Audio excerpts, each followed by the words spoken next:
I'm James. If I speak like this, can you hear me? Yes. I'm not from New Jersey. I actually moved, you'll probably Really? tell. I moved a couple of months ago to live in St. Louis.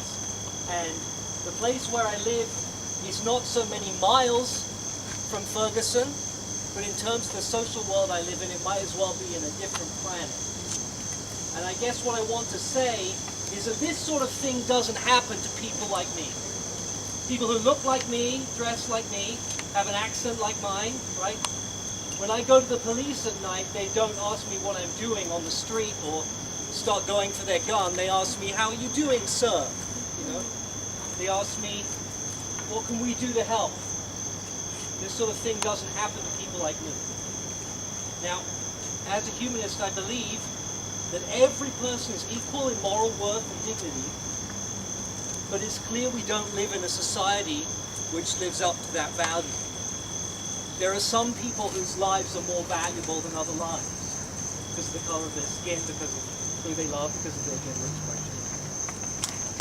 And I don't know what we do to fix that, but I guess all I want to say is that seeing all you are here tonight gives me a little bit of hope that we might be able to do something, because I know it starts with us. It begins when people who see this happen again and again and again, and I'm ashamed to say that I didn't even know about most of these. I didn't even know. It begins when we say, I've had enough, I'm going to stand up, I'm going to learn about the history of these terrible, and they're not tragedies, I hate it when people call them tragedies. It's an outrage, it's a disgrace. Like a tragedy is like an accident, but this was on purpose. And changing that begins when we say we've had enough, we come out like this, when we start to take some action. I don't know what that action is going to be for you, but I know that I'm going to go back to St. Louis and think about how I can do everything in my power to make sure this doesn't happen to anybody else again. So thank you for giving me that motivation.